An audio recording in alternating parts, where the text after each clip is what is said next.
12 का geography chapter 2, जिनका chapter का नाम है विश्व की जनसंख्या वितरण घनत्व तथा वृद्धि।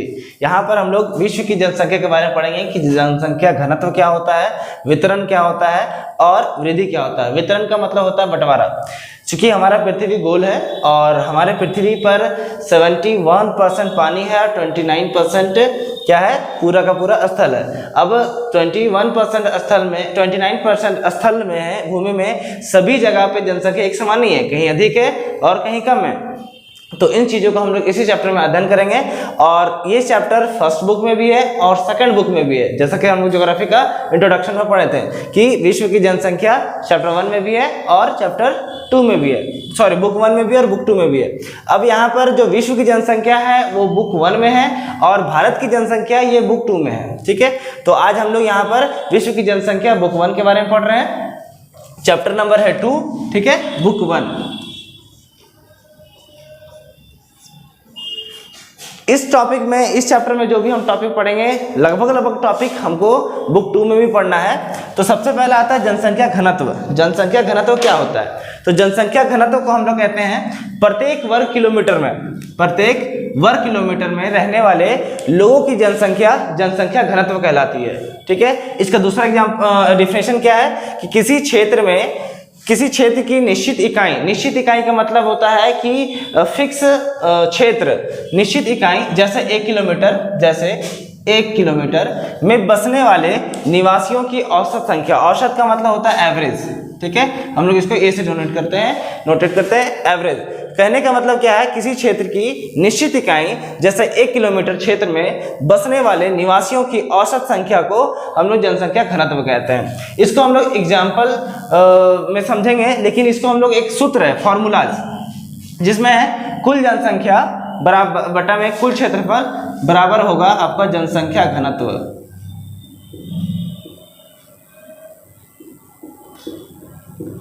जनसंख्या घनत्व निकालने का फॉर्मूला होता है जिसमें कुल जनसंख्या ऊपर लिखते हैं और कुल क्षेत्रफल नीचे निकालते हैं। उसी तरह से अगर हम भारत की जनसंख्या घनत्व पूछें तो ये लगभग 359 आता है प्रति वर्ग किलोमीटर। ठीक है, प्रति वर्ग किलोमीटर में 359 लोग रहते हैं, ये एवरेज है। ठीक है, अब आता है सघन आबाद क्षेत्र। सघन विरल हम लोग साइंस में पढ़ चुके हैं क्लास 10 में। सघन क्या होता है, इसको हम लोग सॉलिड से दर्शाते हैं। बहुत ज्यादा जब होता है सघन और बहुत कम होता है तो विरल। ठीक है, तो सघन आबाद क्षेत्र किनको कहेंगे, तो उन क्षेत्रों को सघन आबाद क्षेत्र कहा जाता है जहां की आबादी का मतलब पॉपुलेशन 200 व्यक्ति प्रति वर्ग किलोमीटर से अधिक हो। मतलब अगर 1 किलोमीटर में 200 व्यक्ति से अधिक रहते हो तो उसको सघन आबाद क्षेत्र कहेंगे। और जस्ट इसका अपोजिट हो जाएगा विरल आबाद क्षेत्र, जहां पर 1 किलोमीटर में 200 से कम होता है या ना के बराबर होता है 20, 25, 100, 150, तो उसको हम लोग कहते हैं विरल आबाद क्षेत्र या बहुत कम। ठीक है, निम्न आता है। अब सघन में कुछ एग्जाम्पल है, क्योंकि ये हम लोग विश्व के बारे में पढ़ रहे हैं इसीलिए हम लोग विश्व का एग्जाम्पल लेंगे। पहला आता है अमेरिका का उत्तर पूर्वी भाग और दूसरा आता है यूरोप का उत्तर पश्चिम भाग। इस तरह के बहुत सारे उदाहरण हैं।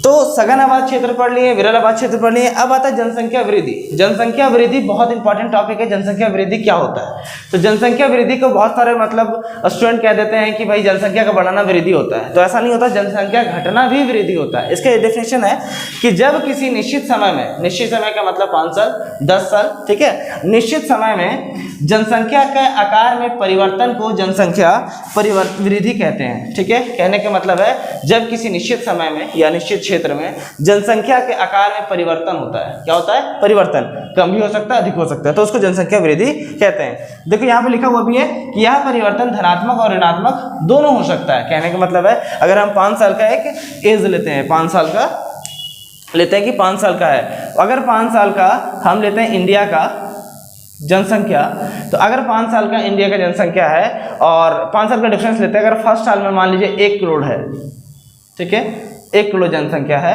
अगर ये 5 साल के बाद 2 करोड़ हो जाए, इंक्रीज कर जाए, या फिर डिक्रीज कर जाए तो भी जनसंख्या वृद्धि में इसको देखेंगे। दूसरा है जनसंख्या वृद्धि के बाद हम लोग क्या देखें कि जनसंख्या वृद्धि धनात्मक और ऋणात्मक दोनों हो सकता है, घट भी सकता है तो भी हम लोग उसको जनसंख्या वृद्धि कहेंगे, और बढ़ जाएगा तो भी इसको जनसंख्या वृद्धि कहेंगे। जनसंख्या वृद्धि के 3 प्रमुख घटक हैं। 3 प्रमुख घटक मतलब इसका जनसंख्या वृद्धि होने के 3 कारण हो सकते हैं। पहला हो सकता है जन्म दर, दूसरा हो सकता है मृत्यु दर, और तीसरा हो सकता है प्रवास। ठीक है, जन्म दर जानते हैं, जब बच्चों का जन्म लेना, जन्म दर का रेशियो कहलाता है। मृत्यु दर होता है कि अधिक ज़्यादा मृत्यु हो जाता है तो उसको मृत्यु दर कहेंगे। और प्रवास को हम लोग किस तरह डिफिनेशन करते हैं, जब एक जगह से दूसरे स्थान पर हम लोग बस जाते हैं या जाते हैं तो उसको प्रवास कहते हैं। तो जन्म दर का संबंध किसी महिला या महिलाओं के समूह द्वारा वास्तव में सजीव जन्मे बच्चों की संख्या से होता है। जन्म दर किसी भी देश की जनसंख्या वृद्धि में महत्वपूर्ण भूमिका निभाती है। जन्म दर से हम लोग क्या समझ रहे हैं, जैसे आपको पता होगा कि बच्चे तो बहुत सारे जन्म लेते हैं, लेकिन उन बच्चों में कभी कभी मृत बच्चे भी आ जाते हैं, कभी कभी जीवित बच्चे आते हैं। तो यहाँ पर सजीव बच्चे का मतलब हो रहा है कि जो बच्चे जीवित रहते हैं उनको हम लोग जनसंख्या घटक में जन्म दर में रखते हैं। अदरवाइज अगर वो बच्चा मृत घोषित किया जाता है या मृत जन्म लेता है तो उसको हम लोग जन्म दर में नहीं रखेंगे। तो जन्म दर क्या होता है, किसी भी महिला या महिलाओं के समूह द्वारा जब बच्चों को जन्म दिया जाता है, अगर वो बच्चा जन्म है, जीवित है, जन्म लिया गया जीवित बच्चा है और सही सलामत है, तो उसको हम लोग जन्म दर में देखेंगे। और जन्म दर का इम्पोर्टेंस होता है किसमें, जनसंख्या वृद्धि में जन्म दर का बहुत ज़्यादा इम्पोर्टेंट होता है। जन्म दर इम्पोर्टेंट होता है। देखिए जैसे क्या होता है, जनसंख्या वृद्धि हम लोग पढ़ लिए थे, जनसंख्या वृद्धि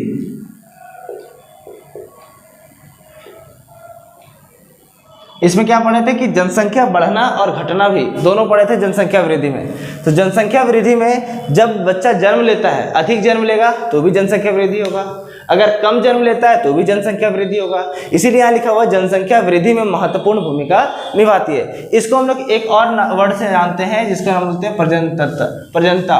ठीक है, प्रजननता, इसको हम लोग प्रजननता कहते हैं। जन्म दर को हम लोग एक और नाम से जानते हैं जिसको हम लोग प्रजननता भी कहते हैं। आइए आप देखते हैं दूसरा घटक का, जिसमें हम जनसंख्या वृद्धि को दूसरा घटक है जिसका नाम है मृत्यु दर।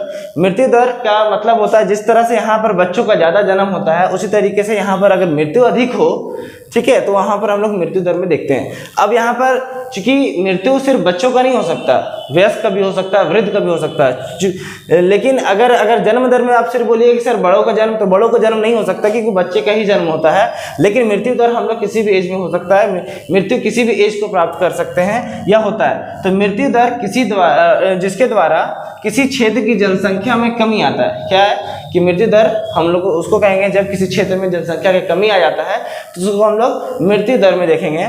जनसंख्या की कमी में इसका योगदान बहुत अधिक रहता है। अगर मृत्यु दर ज़्यादा हो रहा है तो इससे क्या होगा, जनसंख्या में कमी आ जाएगा। अब जनसंख्या वृद्धि का जो तीसरा घटक है उसका नाम है प्रवास। प्रवास बहुत इंपॉर्टेंट चैप्टर है, एक बहुत सारे सिलेबस में इंपॉर्टेंट चैप्टर है, बहुत सारे सिलेबस में इंपॉर्टेंट टॉपिक है। प्रवास हम लोग डेली करते हैं, है ना। प्रवास क्या होता है, किसी व्यक्ति या व्यक्तियों के समूह द्वारा अपने निवास स्थान का अस्थायी परिवर्तन प्रवास कहलाता है। हम लोग अगर ट्यूशन जाते हैं तो भी एक तरह का प्रवास है। बहुत सारे लोग सुबह घर से निकलते हैं काम की तलाश में, रोजगार की तलाश में, सुबह निकलते हैं शाम को आते हैं, वो भी एक तरह का प्रवास है। ठीक है, कुछ लोग रोजगार की तलाश में महीनों सालों तक बाहर जाकर के वर्क करते हैं, वहाँ रहते हैं। कुछ लोग शादी ब्याह करके चले जाते हैं, जैसे लड़कियों लोग का अक्सर प्रवास होता है ना, ससुराल जाती है, वहीं पर साल महीना 6 महीना 2 महीने, है ना, रहते हैं, फिर आते हैं, तो वो भी एक तरह का प्रवास है। प्रवास क्या है, जब कोई व्यक्ति एक स्थान को छोड़ करके दूसरे स्थान पे जाके बस जाता है, रहने लगता है, निवास करता है, तो उसको हम लोग प्रवास कहते हैं। इसका दूसरा एग्जाम्पल भी है, मनुष्य का एक स्थान से दूसरे स्थान पर चले जाना प्रवास कहलाता है। बहुत ही सिंपल वर्ड में है, क्या है, मनुष्य का एक स्थान से दूसरे स्थान पर चले जाना प्रवास कहलाता है। ठीक है, अब ये प्रवास जो होता है इसका 2 कह सकते हैं रूप है। एक होता है उद्गम स्थान और एक होता है गंतव्य स्थान, जहां से हम लोग निकले, है ना। जैसे मान लीजिए हम यहाँ पर एक गाड़ी बना रहे हैं,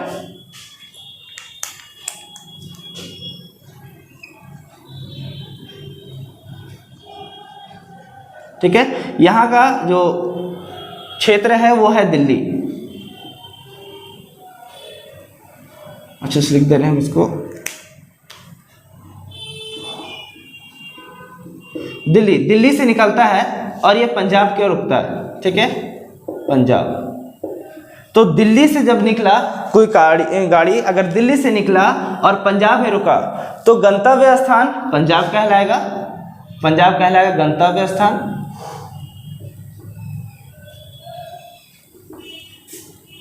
और दिल्ली कहलाएगा उद्गम स्थान, ठीक है।